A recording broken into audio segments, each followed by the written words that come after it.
Halo, selamat malam. Pada video kali ini, saya akan membagikan apa aja yang dipersiapkan untuk MCK bayi dan juga untuk kebersihan bayi. Bagi teman-teman yang nonton, jangan lupa di subscribe dulu ya, supaya nggak ketinggalan video menarik lainnya. Jadi ini merupakan part ketiga ya. Sebelumnya sudah ada perlengkapan menyusui, dan juga part 2 itu perlengkapan bayi, perlengkapan baju-baju atau pakaian.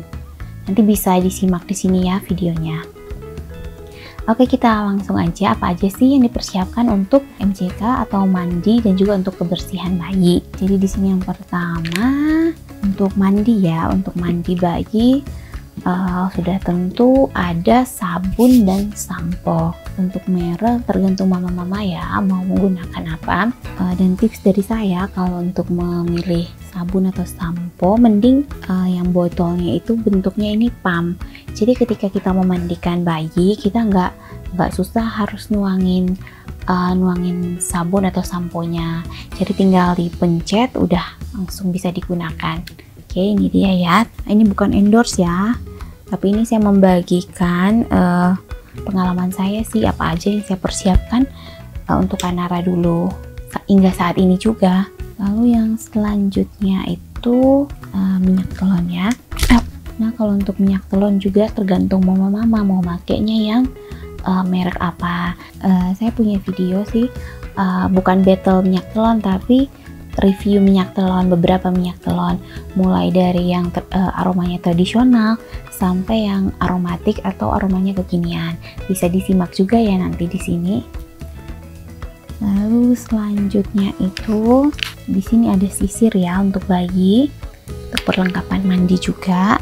Selanjutnya diaper cream. Untuk merek juga tergantung mama-mama maunya merek apa. Kalau pengalaman saya dulu ya, saya menggunakan Sudocrem.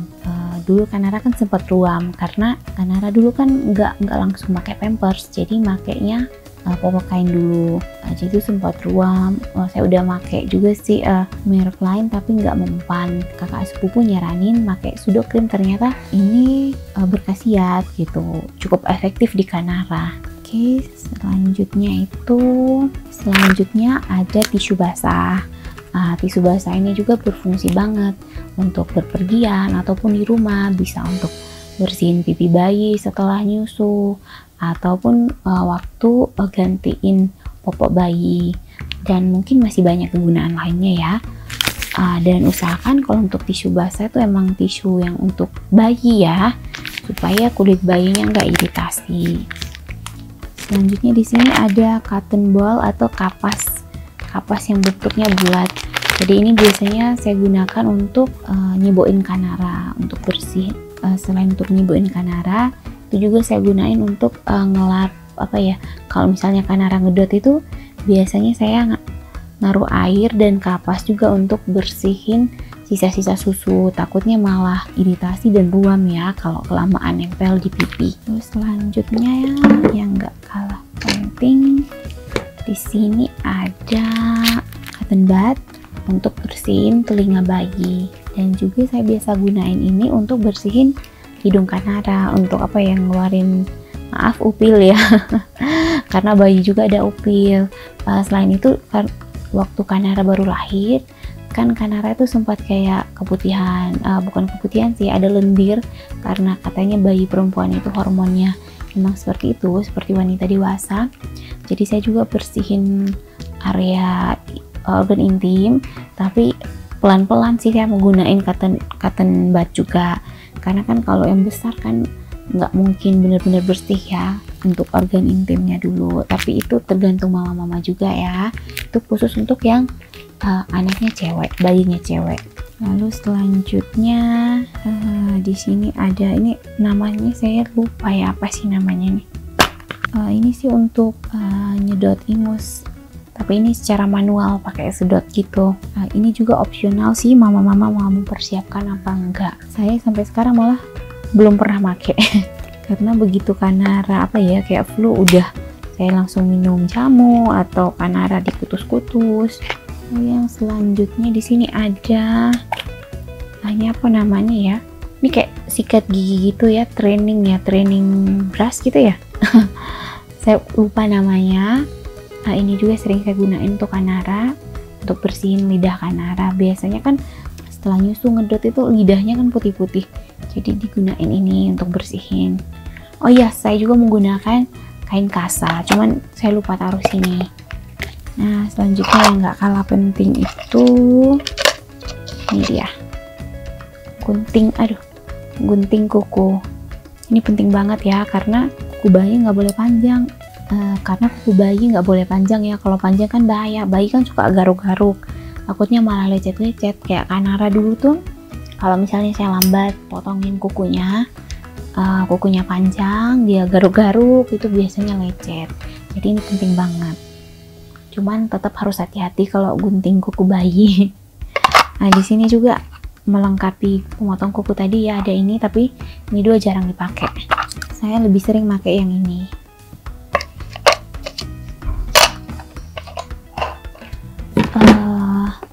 Ini bisa. Kemudian oke, selanjutnya untuk perlengkapan mandinya udah pasti ada handuk ya.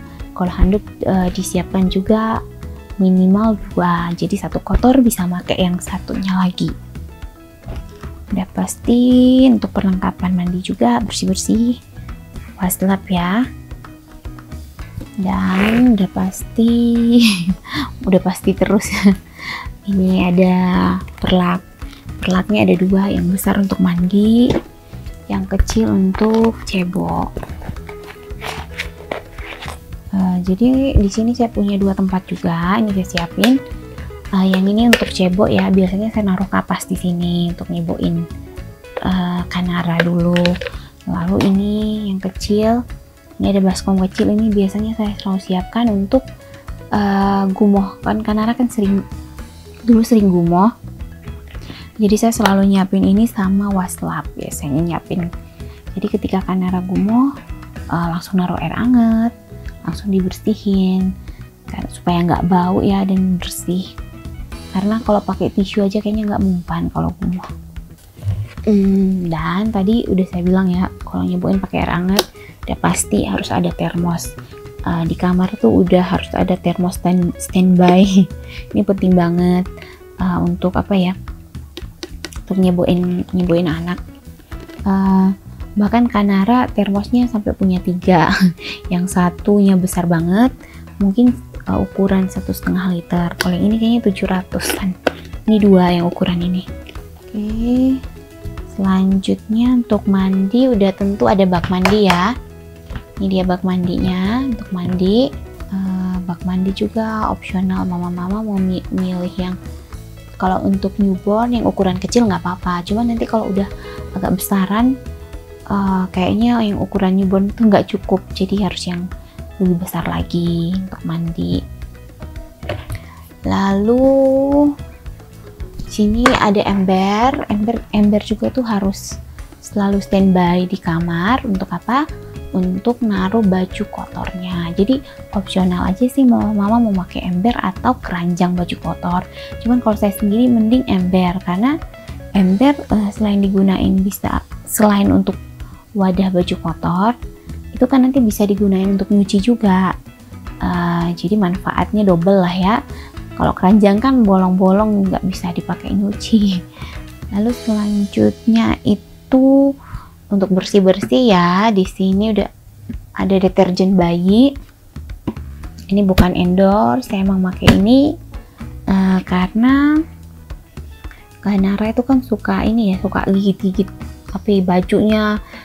Bayi-bayi pada umumnya gitu ya, suka apa yang masukin benda ke mulut, dan otomatis kalau pakai baju lengan panjang, benda yang terdekat itu ya udah langsung dimasukin ke mulutnya.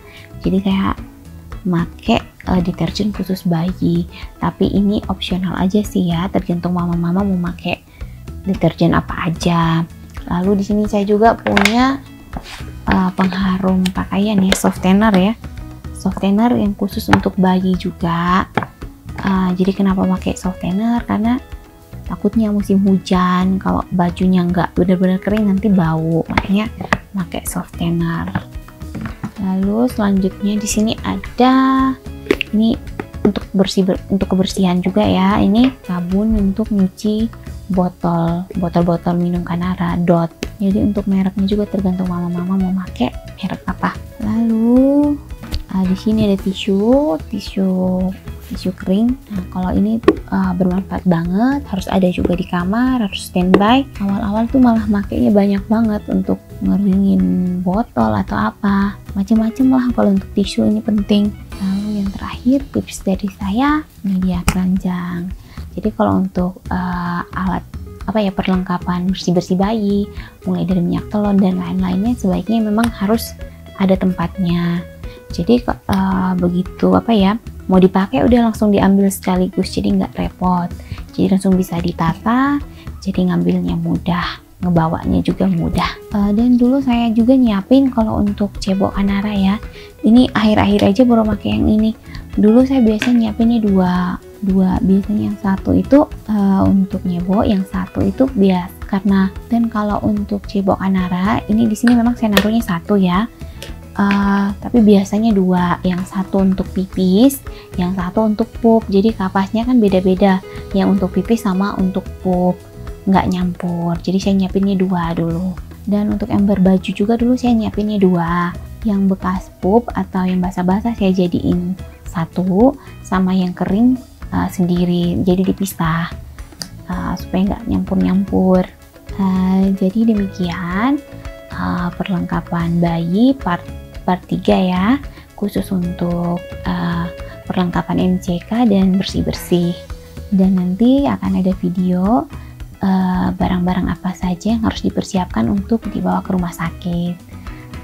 Dan juga saya mau sharing barang-barang apa aja yang nggak harus dibeli ya, yang nggak begitu penting. Oke, demikian video ini.